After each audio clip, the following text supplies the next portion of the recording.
కానీ వాస్తవం ఏంటంటే కాపుల్లో ఐక్యత లేకపోతే 70 సంవత్సరాల స్వతంత్ర భారతావనిలో ఒక్కసారి కూడా ముఖ్యమంత్రి లేకపోయినా 70 సంవత్సరాల భారత స్వాతంత్రాలలో ఒక్కసారి కూడా కీలకమైనటువంటి పదవులు చేపట్టకపోయినా కాపులు టచ్ చేసే మగోళ్ళు లేరు అంటే కాపులకు సంబంధించిన ఐక్యత గురించి ఎంతకన్నా చరిత్రాత్మకమైనటువంటి వివరణ ఏదన్నా చెప్పాలా?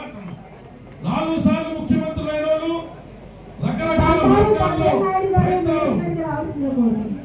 రకరకాల ప్రయత్నాలు చేసినటువంటి వ్యక్తులు అందరూ కూడా ఈ రకమైనటువంటి ఐక్యత కోసమే కలగన్నారు. కొంతమంది ముఖ్యమంత్రులు అయితే కాపులను చూసి వారోలేక జనాభా సంఖ్య పెంచుకోండి అని బయటకు వచ్చి అర్థించేటువంటి పరిస్థితులు కూడా మనం చూసాం. ఏ కాపు జనాభా అయితే శాపం అని చెప్పి, ఏ కాపు జనాభా అయితే ఐక్యత లేనికి కారణం అని చెప్పి మన బ్రెయిన్ వాష్ చేసే ప్రయత్నం చేశారో అవన్నీ కూడా తొంగలోకి దొక్కుతా గడిచినటువంటి 10 సంవత్సరాలుగా ఇట్లాంటి దేదీప్యమైనటువంటి కాపు సభలు అనేటువంటి జవాబు ఇవ్వడం అనేటువంటిది చాలా హర్షించదగ్గ విషయం. కాపు అని చెప్పుకోవడానికి భయపడవలసిన అవసరంలా మనకు వచ్చేటువంటి ఆపర్చునిటీస్ అన్ని మన స్కిల్ బట్టి మన టాలెంట్ బట్టి వస్తాయి. ఫలానా కులం అని చెప్తారు రావడం పాపం ఇబ్బంది పడితే రావద్దని చెప్పేసి ఇంటికి ఒకవేళ వస్తే టీచ్ పంపించేది తప్ప మన కులాన్ని దాచుకోవాల్సినటువంటి అగత్యం అయితే మనకి లేదు అని మీ అందరికీ తెలియజేస్తాం.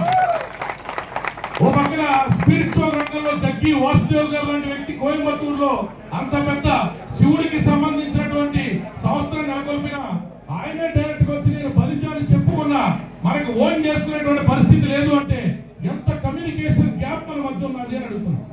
మొన్న బెంగళూరులో అరెస్ట్ అయినటువంటి యాక్టర్ దర్శన్ మన సామాజిక వర్గమే, కానీ అతన్ని ఇరికిచ్చింది కుల కోణంలో అని ఎంతమందికి తెలుసు అని నేను చెప్తానన్నా. అక్కడ ఉన్నటువంటి ఒక్కరిగా సామాజిక వర్గానికి వ్యతిరేకంగా అతను ఆ రోజు ప్రచారం చేస్తే అక్కడ ఉన్నటువంటి రాజకీయ శక్తులన్నీ కూడా అతని ఏ బేస్ ఉన్నది ఏ బేస్ ఉన్నది కోర్టు తెలుస్తుంది. అతను జైలు పర్యంతం చేసి బెయిల్ కూడా క్యాన్సిల్ చేపిస్తే మనకు అతను బలిజాన సంగతి తెలుసా అని అడుగుతున్నారు. మనకి ఎంతమందికి తెలుసు చెన్నైలో ఉన్న జైన్ రవి కమ్యూనిటీ ఏంటన్నది? మనకి ఎంతమందికి తెలుసు చెన్నైలో ఉన్నటువంటి ప్రముఖుల కమ్యూనిటీ ఏంటన్నది? ఈ కమ్యూనికేషన్ గ్యాప్ తగ్గించుకోకుండా రాజ్యాధికారం వైపుగా మనం అడుగులు వేయాలి అంటే సాధ్యం కాదు. కాపుల్లో ఉన్న పెద్దల్ని చిరస్మరణీయుల్ని మనం తెలుసుకోవాలి. ఎంతమందికి తెలుసు భారతదేశం లాభనిష్టంగా చేసినటువంటి పుణ్యాల శివశంకర్ నాయుడు గారు, మనం మాట్లాడుకున్నటువంటి రంగా గారి కాడి నుంచి ఎంతో మంది కాపు పెద్దలకి రాజకీయంగా ఆయన దిక్సూచి అయ్యారని, ఎంతమంది తెలుసు ఆయన మల్టిపుల్ టైమ్స్ గవర్నర్ అయ్యారని. మన దగ్గర ఉన్న ఇన్ఫర్మేషన్, మన దగ్గర విభిన్నమైన రంగాల్లో సక్సెస్ అయినటువంటి కాపుల గురించి మనం తెలుసుకోలేని దుస్థితిలో ఉంటే ఏ కాపు గర్వాన్ని మనం వ్యక్తపరచగలుగుతాం, ఏ కాపు ప్రైడ్ని మనం వ్యక్తపరచగలుగుతాం, ఏ మన పిల్లలకి భావితరాలకి చెప్పగలుగుతాం? ఇవాళ ఒక కాపు యువకుడు కానీ యువత కానీ బయటికి వెళ్తే విచిత్రమైనటువంటి వ్యక్తులు శక్తులు కూడా వాళ్ళ మనోధైర్యం మీద దెబ్బ కొట్టాలనేటువంటి ప్రయత్నాన్ని ఎదుర్కొనేటువంటి దిశగా మనం ఎదరికి అడుగులు వేయాలి అంటే కాపులు దేనికి తక్కువ కాదు. కొన్ని వేల కోట్ల రూపాయల సామ్రాజ్యం ఎస్టాబ్లిష్ చేసిన వ్యక్తులు ఉన్నారు, ఉంటూనే ఉన్నారు అనేటువంటి సంగతిని వాళ్ళలో చెప్పాలి కదా. మొదటి హెలికాప్టర్ కొన్నటువంటి వ్యక్తి ఎవరు? మన కాపు ఆంధ్రప్రదేశ్ లో ఎంతమందికి తెలుసు? రకరకాల పేర్లతో పిలిచేటువంటి అవకాశం ఉన్నా ఎంతమందికి తెలుసు? అంటే మనం ఎంతసేపు కూడా కాపులు పేదరికంలో ఉన్నారండి, కాపులు ఐక్యత లేదండి, కాపులు ఇంటి దగ్గర అయిపోతున్నాం తప్ప దేశ రాజకీయాలను శాసించిన పుణ్యాల శివశంకర్ నాయుడు గారి గురించి మాట్లాడుకోం, దేశ రాజకీయాలను శాసించినటువంటి గొప్ప గొప్ప వ్యక్తుల గురించి మాట్లాడుకోం, జగ్గి వాసుదేవ్ గురించి మాట్లాడుకోం, ఎవరి గురించి ప్రస్తావించాం. మనం ఈ దుస్థితి నుంచి బయటికి రావాలి. ఇక్కడ ఉన్న కాపు సోదరి సోదరులందరికీ చెప్తున్నా, మనం ఎవరికంటే తక్కువ కాదు, ఒక అడుగు ఎక్కువైనటువంటి సంగతి చెప్పడానికి కూడా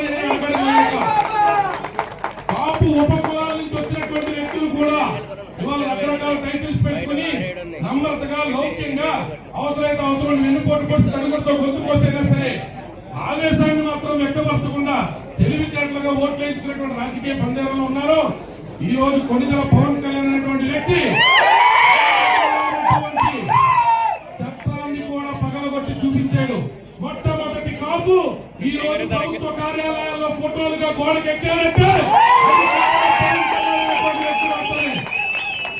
అందరూ అపార్థం చేసుకుండొచ్చు, మాతో సహా 20 సీట్ల విషయంలో కింద ఉండొచ్చు, కొంత బాధ కలిగించి ఉండొచ్చు. కానీ ఈ రోజు ఆయన నిర్ణయం చూస్తే, ఆయన వేసే అడుగులు చూస్తే మన రాజకీయ కాంక్ష ఎంతో దూరంలో లేదు. ముఖ్యమంత్రి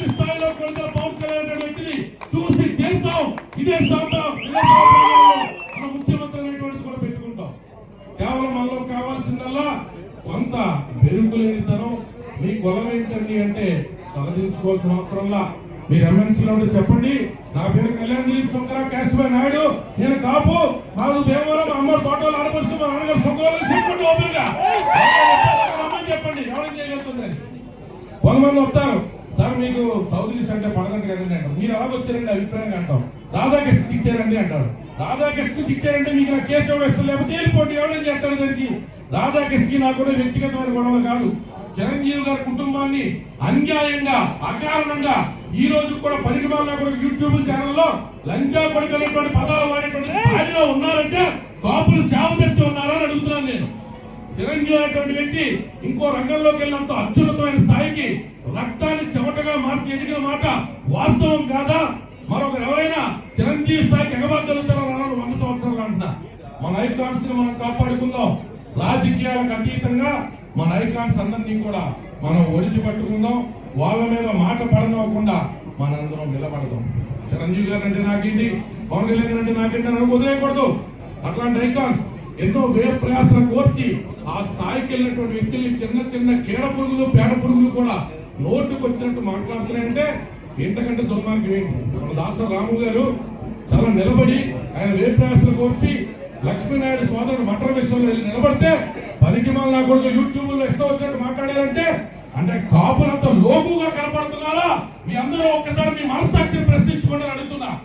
కాపులు తప్పు చేస్తే నిలదీద్దాం. నేను ఎప్పుడు అన్నాను, ఒక సరైనటువంటి కాజ్ కోసం నిలబడ్డ ఇతర కులాల్లో ఉన్నటువంటి కుల నాయకులకు వచ్చేటువంటి మద్దతు కాపు కుల నాయకులకు రాకపోవడం శోచనీయం. మనందరం వేరు వేరుగా బలపడలేం, ఐక్యంగా మాత్రమే బలపడగలుగుతాం.